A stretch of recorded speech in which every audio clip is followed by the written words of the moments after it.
Buenas noches. Las cosas que se ven y escuchan. Hoy en el segundo debate de candidatos al gobierno de Coahuila, el morenista Armando Guadiana pidió el apoyo de los jóvenes y les hizo una promesa.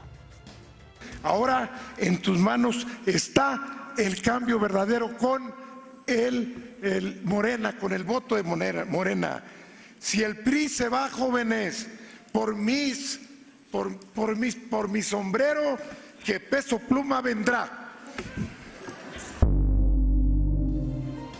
Yo les traigo al Peso Pluma, dijo el señor Guadiana. ¿Quién es Peso Pluma? Es un joven de 23 años de Zapopan. Todos quieren entrevistarlo.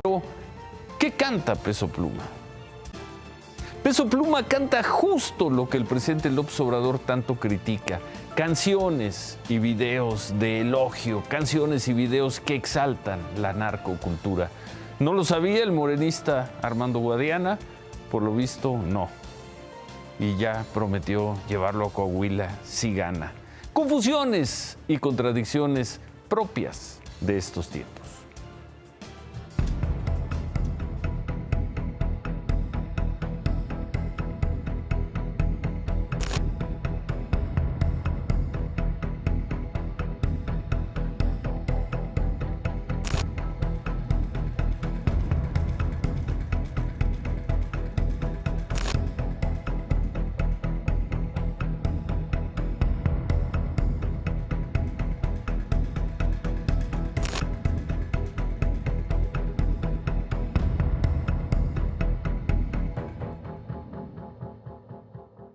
Y de las narcocanciones a la narcorealidad. Esto que veíamos fue parte de lo que vivió Tamaulipas el fin de semana. Otro fin de semana violento en la zona fronteriza. Soldados, guardias nacionales y policías estatales tuvieron que retirar 4 narcobloqueos en Matamoros y Reynosa. Se enfrentaron con hombres armados en Cruillas y en Méndez, en el municipio de San Fernando. Y vamos a ver esta imagen. Al menos 24, nosotros contamos 24 camionetas con sicarios.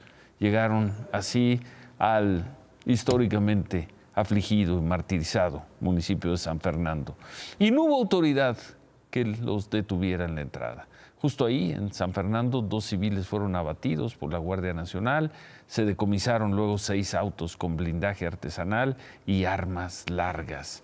La narcocultura y la narcorealidad, eso no es un video, eso no es un clip. Esas son imágenes del fin de semana en Tamaulipas. Pero el gobernador Américo Villarreal asegura que Tamaulipas está en calma y que la población no estuvo en riesgo el fin de semana. Allí en Tamaulipas fue detenido Hugo Armando, mejor conocido como La Cabra, un supuesto jefe de plaza del Cártel del Golfo en Miguel Hidalgo, en Camargo y en Comales. Este hombre fue detenido el 28 de abril, pero hasta hoy se informó de su detención. Está acusado de al menos 23 agresiones a autoridades civiles y 9 a personal militar. Además de tráfico de drogas, fue enviado de inmediato a la Ciudad de México y bueno, veremos qué pasa aquí. La madrugada de lunes nos vamos de Tamaulipas, vamos a Guerrero. La madrugada de lunes fueron asesinadas 7 personas en distintos hechos en Acapulco. Cerca de las 2 de la mañana, hombres armados entraron al bar Chidas, así se llama, en la colonia Las Cruces. Ahí mataron a 3 personas, dejaron herida a una más. A las 3 de la mañana en la colonia Cuauhtémoc fueron encontrados los cuerpos de 2 jóvenes que fueron tirados a la banqueta desde un coche. Simultáneamente en otra colonia, en Ciudad Renacimiento, otros 2 hombres fueron asesinados afuera de una tienda. Ahí mismo en Guerrero esta tarde se retiraron los bloqueos que estaban ahí en al menos 5 municipios y que estaban encabezados por alcaldes y funcionarios municipales. Los bloqueos llevaban ya 4 días y eran para pedir el cese de operativos que hacía la Fiscalía de Guerrero en estos municipios, Coyuca, Pungarabato y Arcelia. De acuerdo con las autoridades municipales y sus habitantes, los agentes ministeriales hicieron robos. Estas personas robaban y incurrían en abuso de autoridad en los cateos que realizaban. Los bloqueos se retiraron ya que la gobernadora Guerrero, Evelyn Salgado, prometió una nueva reunión con los alcaldes de estos municipios. La reunión tendrá lugar mañana.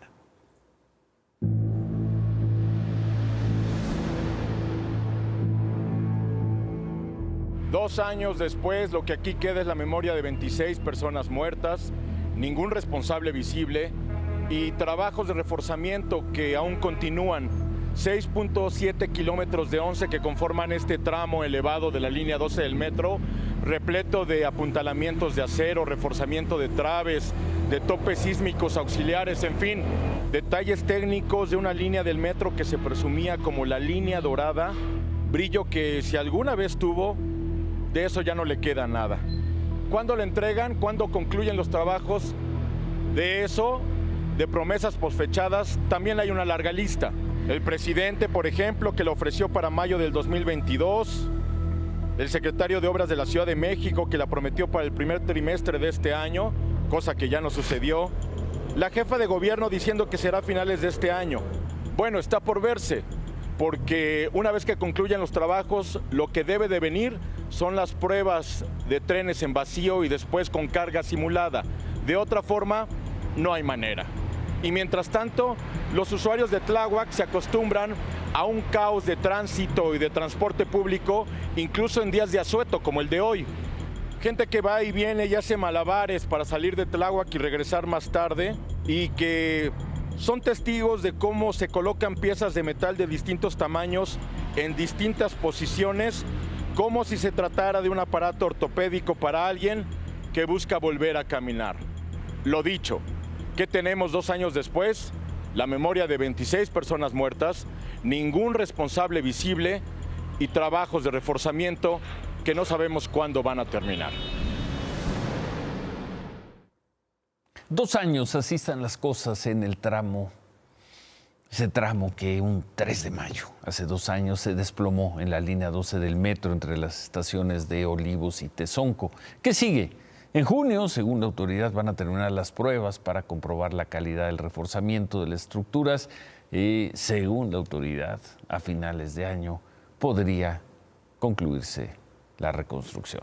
Claudia, buenas noches. Ciro, buenas noches. Ya adentrados en estos temas, el Sindicato de Trabajadores del Metro advirtió nuevamente sobre las fallas estructurales. Esta vez en la estación Pantitlán, principalmente el tramo de salida de la línea 9.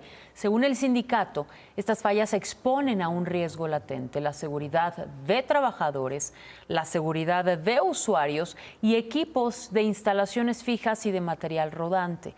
Por lo que en una carta firmada por el líder del sindicato, Fernando Espino, enviada al director del metro, Guillermo Calderón, el sindicato pidió el cierre de la estación Pantitlán y pidió suspender el servicio en la línea 9, por lo menos de manera temporal. Espino advierte de un problema estructural en esta zona, que los aparatos de vías están seriamente deteriorados, que no tienen piezas, que tampoco tienen refacciones, lo que abre la posibilidad, asegura Fernando Espino, de que se suscite un descarrilamiento en cualquier momento y una nueva tragedia en el metro de la Ciudad de México. Sin embargo, el director del metro, Guillermo Calderón, le respondió al sindicato y a su dirigente, Fernando Espino, con otro oficio, asegurando que no hay nada de qué preocuparse, que las condiciones del servicio, a pesar de haber confirmado que sí existe una deformación y una diferencia de niveles de hasta 70 centímetros, que actualmente la estación Pantitlán de la línea 9 puede seguir operando siempre y cuando se sigan implementando trabajos de inspección y mantenimiento. Y además les pidió evitar provocar una sensación de inseguridad en los usuarios. Y sobre el Tren Maya, son varias las organizaciones ambientalistas que han asegurado que una de las consecuencias que traerá su construcción va a ser la destrucción, el colapso de cenotes y ríos subterráneos como el cenote de la Dama Blanca en Cancún. Ayer incluso compartieron un video en lo que aseguran pudo ser la última vez que quizá logren entrar a este cenote. Para poder mostrar con amor y con generosidad, como nos recibe la tierra, a los demás lo que es esto y por qué hay que defenderlo. Así que gracias, porque no sabemos si vamos a volver a entrar. Esperamos que sí. Pero pues nos ha unido a todos en esto. Y hemos conocido gente extraordinaria. Padrísimo. Sí. Gracias. Sí, vamos a volver a entrar. Sí. Vamos a volver a entrar.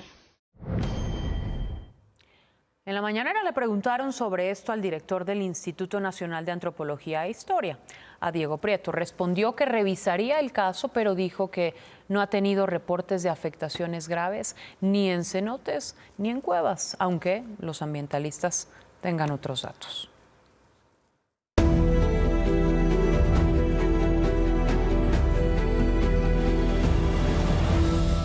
El viernes nos quedamos en que luego de visitar al presidente López Obrador en Palacio Nacional, los senadores de Morena y aliados instalaban la sesión en el patio de la sede de Jicoténcatl y se apuraban para aprobar las reformas pendientes, y lo hicieron. A las 3 de la mañana del sábado concluyeron la improvisada pero muy efectiva sesión. Aprobaron 20 dictámenes. Los senadores de la oposición no quisieron llegar, ya no quisieron oponerse. Los obligué a irse al patio a hacerlo de una manera indigna. Personalmente creo que si hubiéramos ido más, no hay esa sesión y no importa, los hubiéramos correteado 10 días. O sea, esa soy yo, esa que no se deja, que cree en lo que lucha. Pero esa imagen de ellos es muy penosa en el patio, Ciro. Eran unas mesas ahí como que las que usas cuando vas a hacer carne asada en tu casa, ¿no? Las pusieron unas sillas incómodas. Eso se merecen porque en lugar de dialogar conmigo, en lugar de tratar de nombrar al comisionado del INAI, pues hubieran regresado al salón si lo nombran. Pero bueno, seguramente me iban a engañar. Pero yo creo que esa imagen del pleno solo, sin ellos, habla de lo que significan. O sea, están dispuestos a irse al patio trasero con tal de obedecer al presidente. Lo que sí te puedo decir es que estaban extasiados, estaban eufóricos, estaban felices. Era una cosa, o sea, el ver al presidente los reanimó. Me dio mucho gusto lo que están haciendo los legisladores de nuestro movimiento. Yo lo que quería era que dejaran ahí a los que estaban protestando más tiempo. Y se los comenté, pero ahí fue donde me aclararon, es que no se puede. Ay, no me hicieron caso. No pasa nada. O sea, ya si van a convertir a la Corte ya por entero en la gran alcahueta del bloque conservador, pues ya también ya se verá. La Corte, la gran alcahueta del bloque conservador. Bueno, estaba de muy buen humor el presidente López Obrador, tanto como los senadores en la madrugada del sábado. Eso sí, la mayoría de los senadores de uno y otro bando, quizá porque estaban agotados, optaron por bajar el perfil. Pocos quisieron hablar sobre lo ocurrido el jueves, el viernes y la madrugada del sábado. El propio líder de Morena, Ricardo Monreal, limitó sus comentarios a un texto que en síntesis dice: tras haber superado nuevamente el COVID, el presidente López Obrador dio un mensaje que demostró que su fuerza moral nos permitirá alejarnos de cualquier tentación individualista y que ninguna pretensión debe estar por encima del bienestar colectivo. Y sí, una vez más, es altamente probable que la Suprema Corte tenga que enmendar estas leyes aprobadas a toda velocidad en la nocturnidad. Por lo pronto, episodio ganado por Palacio Nacional, por Morena y por los suyos. El canciller Ebrard estuvo ayer en el puerto de Veracruz. Ahí pidió claridad a Morena para el proceso ya no muy lejano para definir quién va a ser el candidato presidencial. Ahí le preguntaron si hay algún favorito. Hoy la jefa de gobierno, Claudia Sheinbaum, dijo que para ella sí hay un favorito. ¿Quién es? Yo diría que sí hay favorita y hay encuesta, pero la favorita es la Cuarta Transformación de la vida pública. Y el partido definirá ya sus tiempos. Eso de que alguien es favorito es una falta de respeto a la gente, porque a la gente hay que preguntarle, ¿no? O sea, una de dos, o hay encuesta o hay favorita. No se pueden las dos cosas. Y para saber si es favorita, pues hay que preguntarle al pueblo. La favorita es la 4T, dice Claudia Sheinbaum. Por cierto, otro de los aspirantes presidenciales, Adán Augusto López, secretario de Gobernación, se sintió con la fuerza, y no es fácil, de ir a un estadio de béisbol, al estadio Harpelú. Jugaron sábado y domingo los Gigantes de San Francisco contra los Padres de San Diego. El secretario de Gobernación se animó a ir al estadio, fue ayer, y bueno, pasó esto.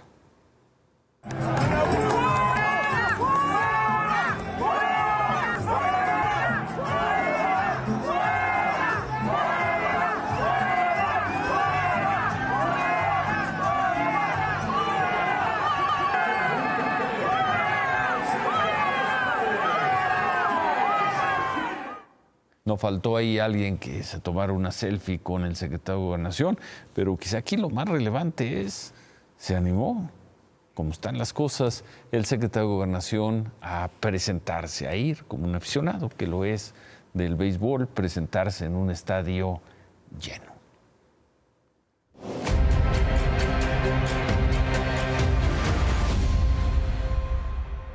El comisionado del Instituto Nacional de Migración, Francisco Garduño, fue vinculado a proceso ayer, fue vinculado por el delito de ejercicio ilícito del servicio público, esto pues por el incendio en la estación migratoria de Ciudad Juárez, el que dejó 40 personas muertas. El señor Garduño se mantiene en su puesto y se defenderá fuera de la cárcel. Seguiré trabajando en el Instituto Nacional de Migración mientras no se ordene lo contrario.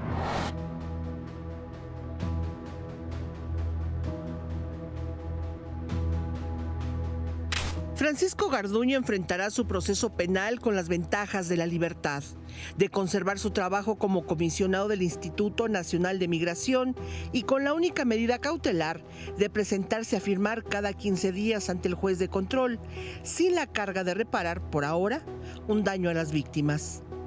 Contrario a lo que le ocurrió a sus 6 subalternos, entre ellos el delegado del Instituto Nacional de Migración en Chihuahua, Salvador González, quienes están en prisión acusados de homicidio y lesiones. Lo señaló el señor secretario de Gobernación en una conferencia pública de que el Estado, el gobierno, garantizará la reparación del daño. ¿De qué fue acusado Francisco Garduño por la Fiscalía General de la República? De haber incumplido sus obligaciones de vigilar, proteger y dar seguridad a las personas e instalaciones a su cargo, propiciando los delitos cometidos en contra de los migrantes. Homicidio contra 40 de ellos, lesiones contra 27, violaciones a sus derechos humanos y un daño a las instalaciones de la estancia provisional de Ciudad Juárez por alrededor de 1.800.000 pesos. El delito: ejercicio ilícito del servicio público, que no amerita prisión oficiosa, con penas que van de los 2 a los 7 años de prisión y una multa. Aunque Francisco Garduño se reservó su derecho a declarar y en todo momento se ha mostrado tranquilo, sus abogados sostuvieron su inocencia ante el juez de control, Víctor Mario Hernández, quien denuncian no les aceptó una prueba de suma importancia, el video del día del incendio.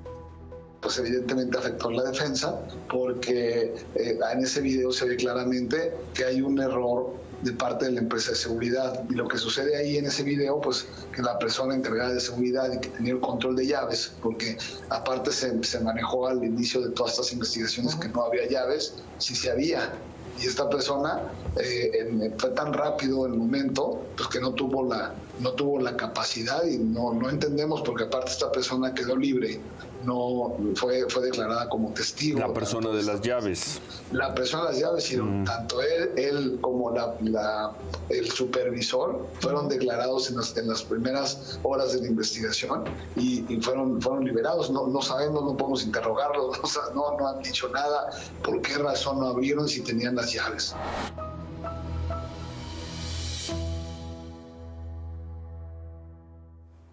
Vinculado al proceso, pero mantiene su cargo y mantiene por lo pronto su libertad. El presidente López Obrador no tocó el tema esta mañana. Y cientos de trabajadores afiliados a diferentes sindicatos marcharon esta mañana con motivo del Día Internacional del Trabajo. Participaron integrantes de la Confederación de Trabajadores de México, de la Confederación Revolucionaria de Obreros y de los sindicatos de telefonistas, mineros, pilotos aviadores, bomberos, del Metro de la Ciudad de México y de la UNAM, entre algunos otros. Salieron en distintos contingentes, se congregaron en el Zócalo. Más tarde, integrantes de la CENTE marcharon del Monumento a la Revolución hasta el Zócalo. Ahí protestaron afuera de Palacio Nacional, que exigen mejores oportunidades laborales. Los maestros intentaron entrar al encuentro que el presidente López Obrador tuvo con líderes sindicales, pero no estaban en la lista de invitados y por tanto no los dejaron pasar. Bloquearon el acceso ubicado en la calle de Moneda y después de una hora se fueron. En la tarde, el presidente López Obrador recibió en Palacio Nacional a los principales líderes sindicales del país. En los hechos son los líderes de otros tiempos, los de siempre.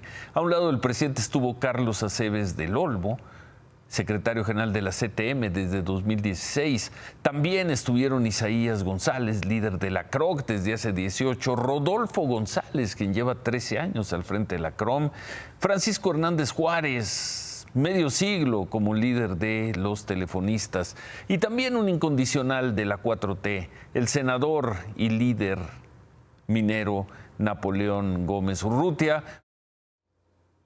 Otros invitados que no tuvieron el mismo protagonismo, por ahí estaba el secretario del sindicato de Pemex, Ricardo Aldana, estaba el ferrocarrilero Víctor Flores, en fin, el presidente López Obrador les dijo que las cosas son distintas, que el gobierno actúa con independencia y no está al servicio de empresarios.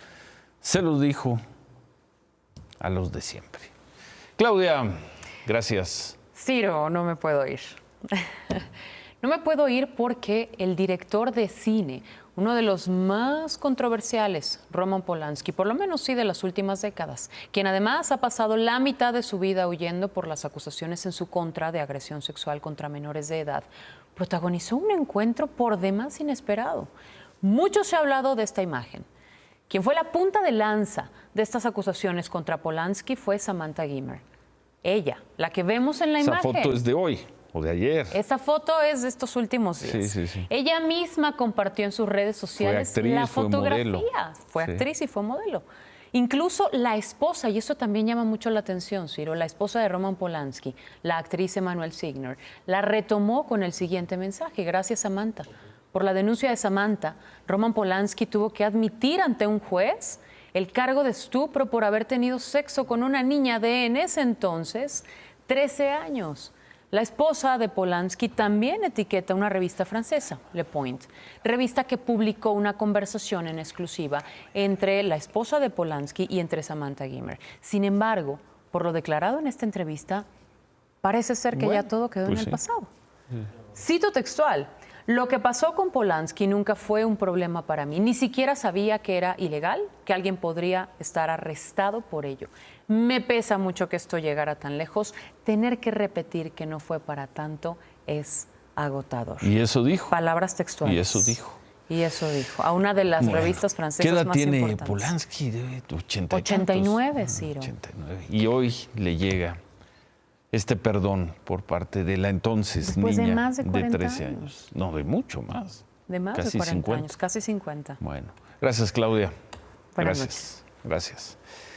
Ya veíamos al inicio del programa lo que dijo el candidato de Morena, Armando Guadiana, en el segundo debate de candidatos al gobierno de ese estado, de Coahuila. Vamos a ver lo que dijeron Manolo Jiménez, el candidato de la Alianza PRI-PAN-PRD, y Ricardo Mejía, del PT, cuando se tocó el tema de seguridad. Para el candidato del PT, que estoy a más mentiroso, es el peor subsecretario de seguridad que ha tenido México en su historia. Todos los delitos que comenta se fueron a las nubes en todo el país mientras él era subsecretario de seguridad. Y bueno, en su currículum lleva la muerte de 150,000 mexicanos que por su incapacidad fueron asesinados en todo el país. Por favor, ya dejen de mentirle a las y los coahuilenses. Tiene réplica el candidato del Partido del Trabajo, Ricardo Mejía. Además de ignorante y altanero, el señor no ve las cifras del Secretariado Ejecutivo del Sistema Nacional de Seguridad Pública. Ahí están todas las carpetas de investigación que reportan las fiscalías. Y ahí todos los delitos van a la baja. Y te agradezco me concedas haber sido el que manejó toda la seguridad del país, porque yo era uno más en el engranaje de la seguridad. ¿Quién tiene la responsabilidad entonces? ¿Quién? Al terminar el debate, la esposa del señor Ricardo Mejía le reclamó ¿a quién? Al presidente de Morena, a Mario Delgado.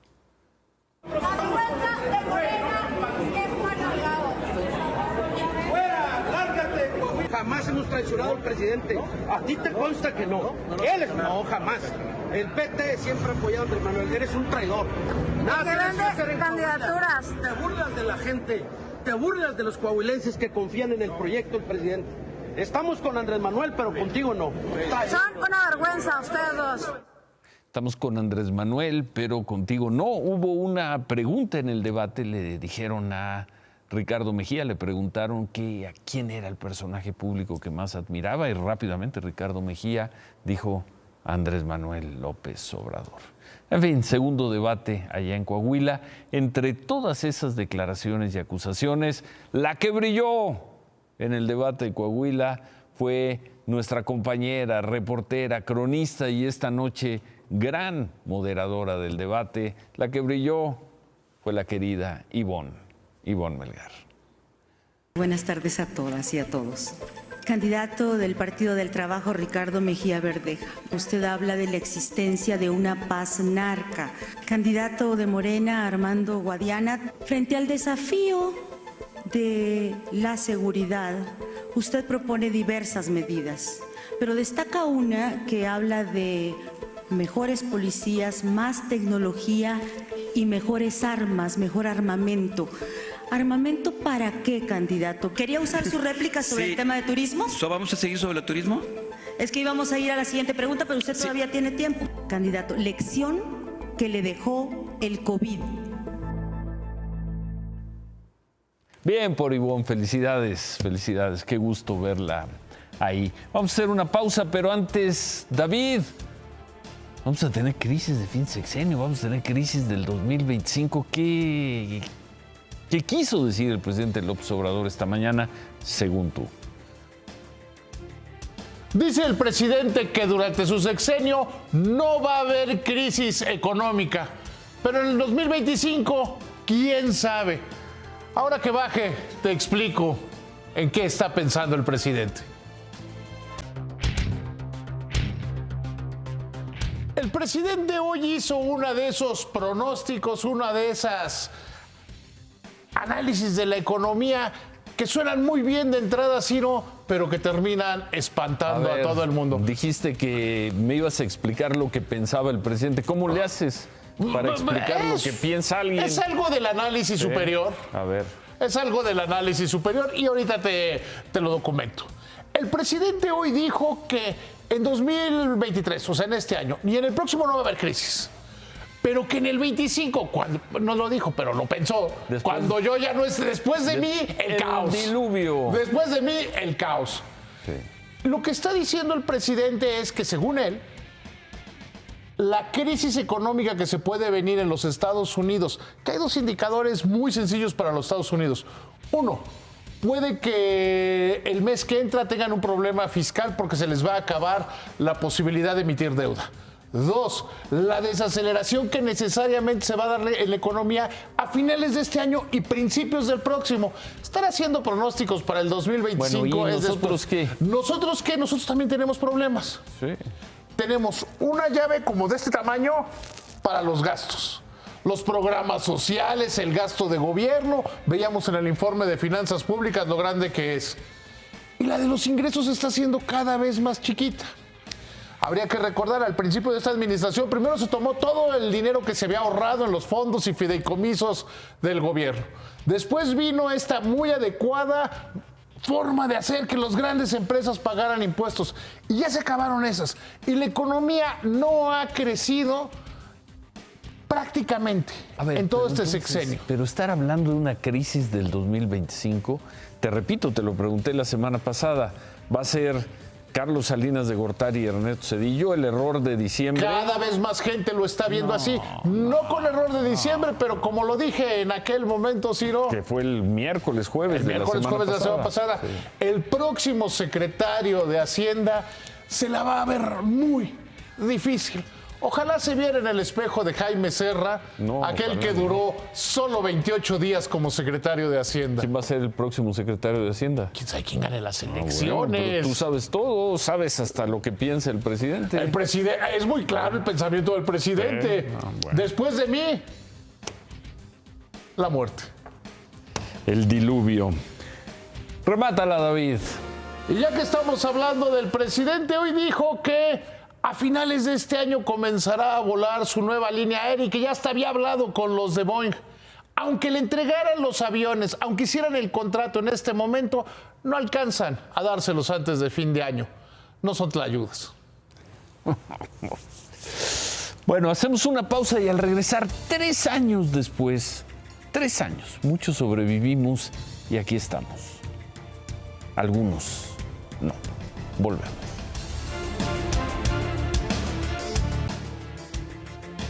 Hoy Miriam dio positivo a COVID-19. La gratitud de Imagen y de todos nosotros, Miriam, te queremos mucho. Regresa pronto. De aquellos están cumpliendo 3 años en este mayo. ¿Lo recuerdan? La incertidumbre y el miedo que adelantaban lo que venía y que en México cobró alrededor de 700,000 vidas. Pero en esos 3 años también la ciencia desarrolló a gran velocidad una vacuna que salvó una cantidad inimaginable de vidas. El jueves de la próxima semana, Estados Unidos eliminará la restricción de presentar un certificado de vacunación para entrar a ese país. En los hechos, eso marcará el final de la gran crisis, de la gran tragedia del COVID. 3 años. Y gracias a la suerte y a la ciencia, aquí estamos. Algo que 700,000 mexicanos no pudieron decir. Se quedan con ¿Qué importa? Gracias, buenas noches. Ánimo.